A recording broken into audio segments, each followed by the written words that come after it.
Welcome to Geek Eclectic. This week we're reviewing Kung Fury.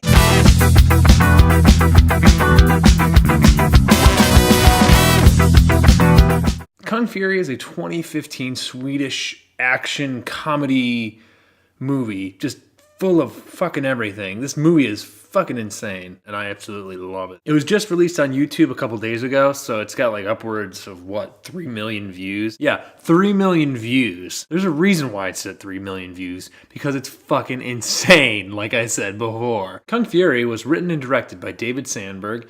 It also stars David Sandberg as the title character, Kung Fury. The movie also stars Johanna Hagblum, Andreas Kalling, and David Hasselhoff himself. Kung Fury is a cop working in Miami in 1985. He and his partner Dragon are pursuing and apprehending this Kung Fu ninja master.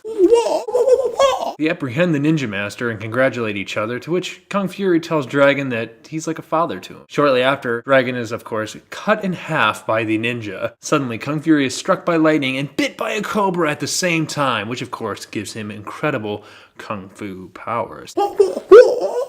He easily defeats the Red Ninja Master and then dedicates the rest of his life to being just a fucking awesome cop and just beating ass. And he goes by Kung Fury. Oh yeah. The insanity just keeps going in this movie. That's why I fucking love it. He fights an arcade machine that comes to life in an arcade after telling one of the kids playing it to fuck off. So while Kung Fury's fighting this arcade machine, they're just tearing up the city. And Kung Fury eventually defeats the arcade machine. And the next day, he's chewed out by the police chief and is told that he has to work with a new partner. And the partner's name is Triceracop.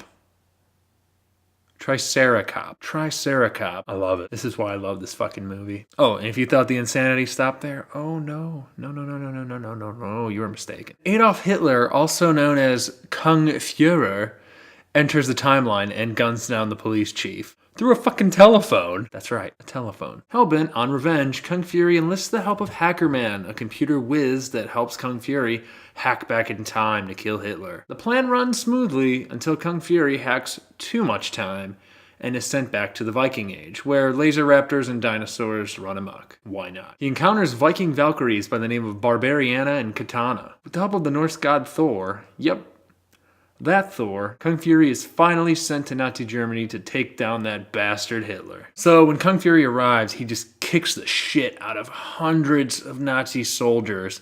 And I gotta say, this had to be my favorite scene, because I felt like I was watching a side-scroller beat-em-up video game. Much of the fight scenes are definitely a nod to Street Fighter, Mortal Kombat, Streets of Rage, and all those other button mashers that were really popular from the 80s era. So after an awesome beatdown session, Kung Fury ends up getting gunned down by Hitler using a Gatling gun inside his podium. Shit. Suddenly Thor, Hacker Man, who transforms into a robot, Triceracop, Viking babes, and a T-Rex hack back in the timeline and kill the rest of the Nazi army. Oh yeah, while the T-Rex is squaring off against Hitler's robot bird.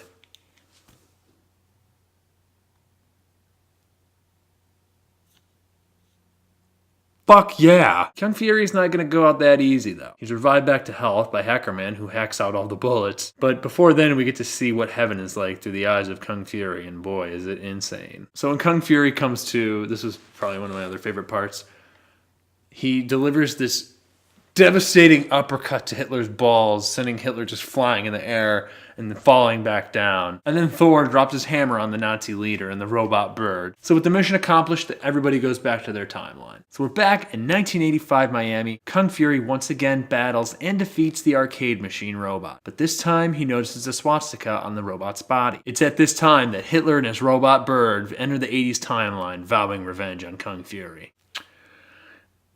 I gotta say, this has to be one of the greatest 80s action movies I've ever seen. And it wasn't even produced in the friggin' 80s. I mean, it's a work of art. And it's full of every 80s action cliche you can think of. From the damaged cop who wants to work alone and doesn't want to work with a partner, but eventually grows to trust the partner, right down to the catchphrases. This movie is so full of 80s, your brain is just gonna explode. The visual atmosphere in this movie was pretty sweet. It featured some animation too, in the likes of He-Man and some of the other classic cartoons from the 80s. It features tech from early cell phones right down to the Nintendo Power Glove. One of the things I particularly enjoyed was that David Sandberg used such techniques as creating these tracking errors and interruptions of fuzz, basically making the movie look like it was recorded from a VHS. And if you didn't think this movie was 80s enough, oh, my friend, get ready for this. So David Sandberg upped the ante. He got David Hasselhoff, the Hoff himself, to record the movie's theme song. It's a synth-heavy slice of retro pop called True Survivor. Honestly, we don't know any future plans for Kung Fury, but I think it's safe to say that David Sandberg has definitely created a cult hit and has attracted many fans, including this guy. There's even a video game out now based off the movie called Kung Fury Street Rage. It's a pretty straightforward game, and it's pretty much a button masher, but it's a lot of fun, and you can definitely purchase it right now for free on Apple iOS and Android. We give this movie 5 out of 5 Laser Raptors. Make sure you go watch it. It's absolute gold. You're not going to be disappointed, and if you are,